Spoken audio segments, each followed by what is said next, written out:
DJI always seems to be a step ahead of the game when it comes to compact consumer camera drones.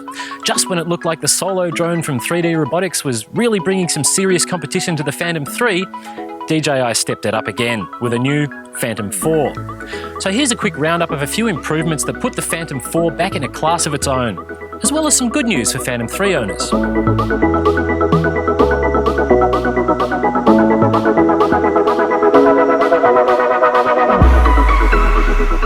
First up, obstacle avoidance. The P4 has a pair of stereo cameras here on the front that it uses to track objects in front of itself and give you a heads up here on the screen when you're getting within 9 metres of something.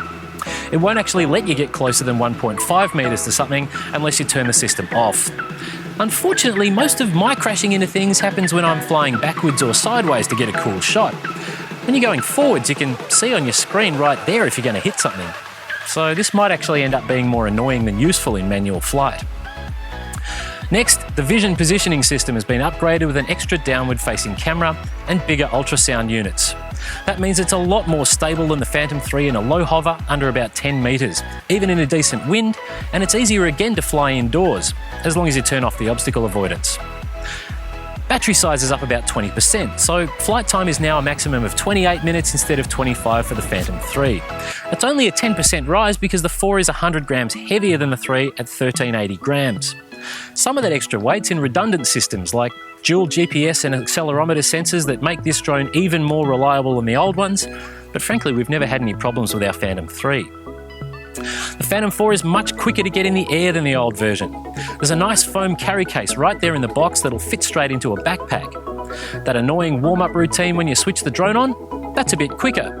And the props are now push, twist and lock jobs instead of the old ones you needed to wind onto a thread.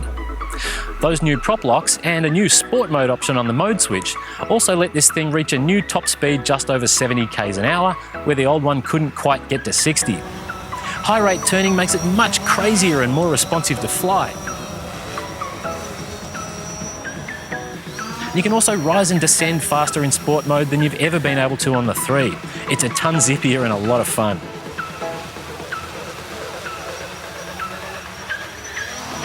Speaking of modes, there's 2 other new ones worth mentioning.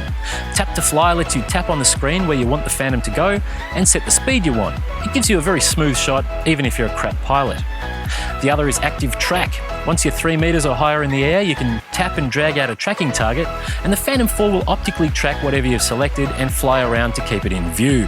It's the best tracking system we've seen, hands down, although I'm still not sure if I'd put the controller down and jump on a dirt bike and expect it to follow me around without crashing into anything.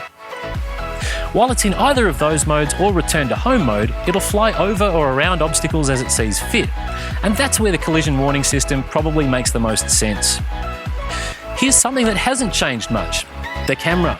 You still get the same highly detailed 4K image. The lens is slightly redesigned to remove a bit more barrel distortion and some chromatic aberration, but frankly neither of those were really deal breakers on the Phantom 3.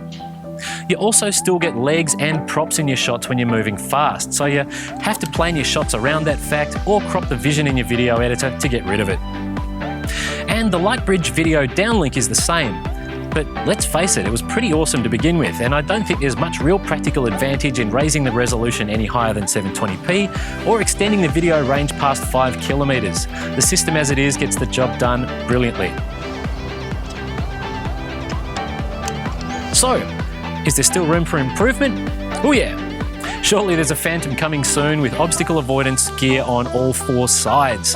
This thing can move in any direction. Why not give us a hand where we can't see instead of just where we can?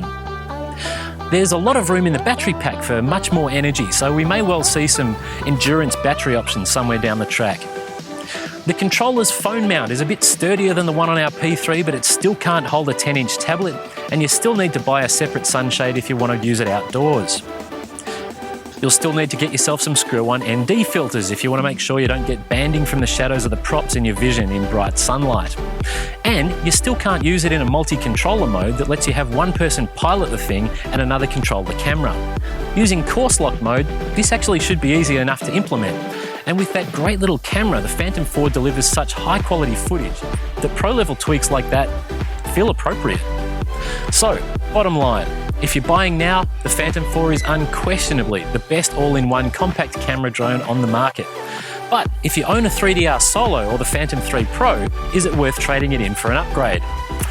Yeah, I think so. It's smoother, faster, and more convenient in the hands of a decent pilot, and it's smarter and safer in the hands of a drongo.